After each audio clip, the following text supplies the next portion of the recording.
In the heart of Russia stands a unique monument, a testament not to human heroes or historical events, but to lab rats. These animals, sacrificed in the noble pursuit of scientific knowledge and medical advancement, symbolize the complex interplay between exploration, understanding, and the ethical dimensions of progress. This monument serves as a poignant reminder of the lives lost, both human and non-human, in our quest to comprehend the world around us, including our experimentation with substances like opiates. The existence of the monument to lab rats in Russia brings to light an important consideration in the ongoing discourse on opiates and their regulation. It embodies the recognition of sacrifice, of countless lives, human and otherwise, that have been impacted in the vast and often contentious experiment of understanding, utilizing, and regulating opiate use. This acknowledgement extends beyond the realm of scientific research to encompass the broader societal experiments with drug policy, addiction treatment, and the balance between control and freedom. The lesson of the monument to lab rats, when applied to the human experience with opiates, is profound.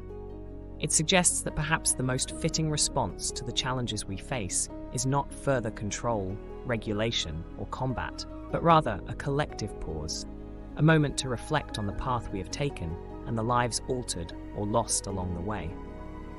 This reflection might lead us to a simple yet powerful conclusion, that the time has come to stop trying to control each other's interactions with substances like opiates, and to respect each individual's free will and capacity for decision-making. Inspired by the monument in Russia, there is a compelling argument for establishing a similar memorial dedicated to those who have suffered or lost their lives in the tangled web of opiate use, addiction, and regulation. Such a monument would not only honor the memory of these individuals, but would also serve as a constant reminder of the costs associated with our societal attempts to manage and control drug use. It would symbolize a commitment to learning from our past, to acknowledging the sacrifices made, and to moving forward with a renewed respect for individual autonomy and the complexities of human nature. The proposal to cease the fight over opiates and to instead erect a monument as a reminder of our collective journey suggests a path forward that embraces understanding, compassion, and mutual respect.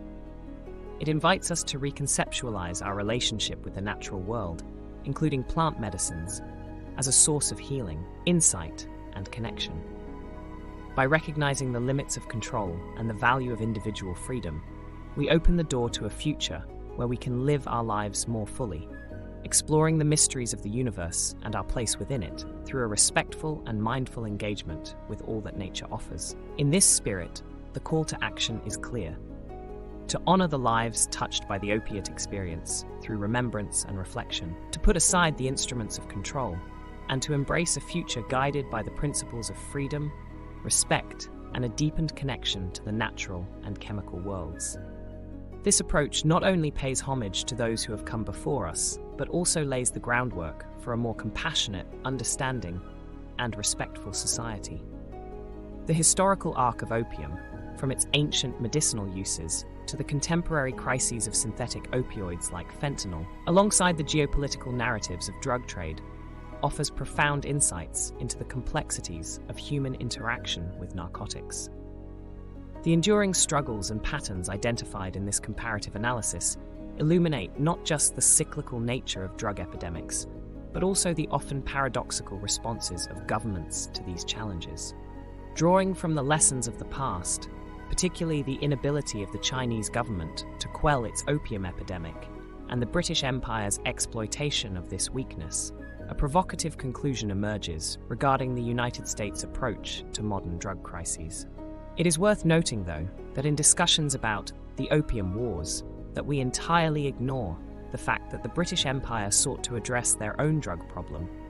The cultural significance of tea seems to overshadow the fact that tea leaves containing caffeine imported from China have very little empirical distinction from coca leaves containing cocaine alkaloids imported from Colombia. The principal difference that exists, if any at all, is that somehow tea and coffee containing caffeine have been arbitrarily assigned the title of food and not drugs. For no reason at all, besides the fact that we aren't thinking about it objectively at all.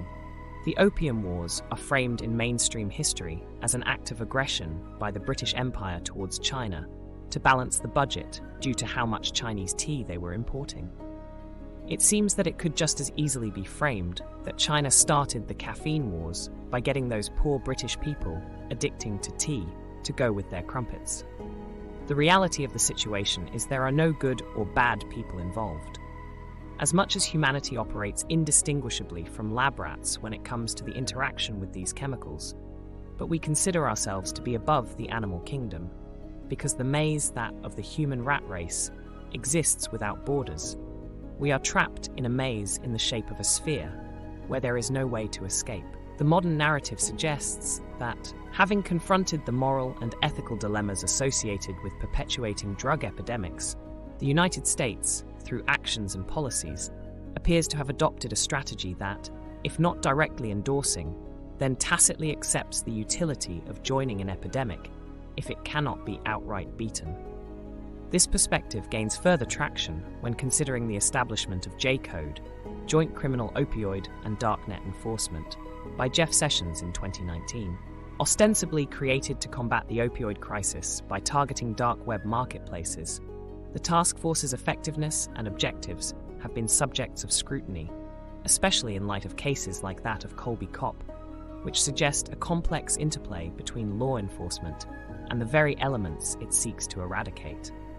The case of Colby Cop, a vendor of counterfeit pain pills involved in both domestic and international distribution, ostensibly in partnership with government agencies providing e-commerce platforms for the sales of these drugs, raises critical questions about the nature of such collaborations. It suggests a scenario where, in the pursuit of larger strategic goals, operational lines between combating the drug trade and facilitating certain aspects of it become blurred.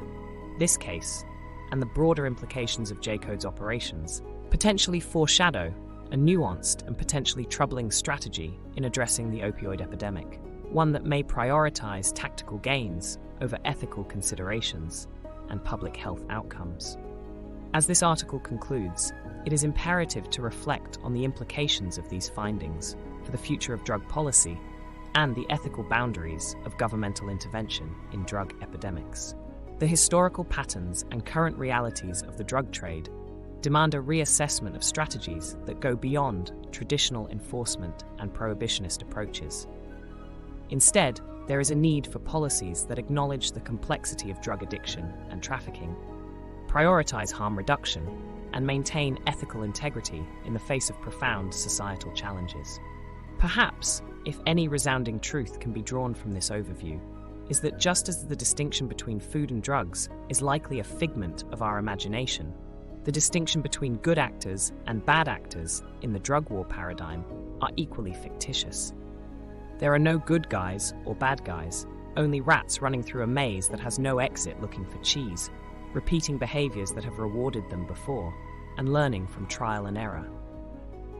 Maybe the answer isn't winning the argument, but acknowledging that this argument just not one worth even having. While we all put our hands up and back away slowly from the mechanisms of societal control, while we go back to the governmental policies of colonial America, when an individual was free to deck the halls with whatever plant matter they saw fit, as long as it made dashing through the snow while the jingle bells rocked a little more bearable when the rat cage we live in has frozen over.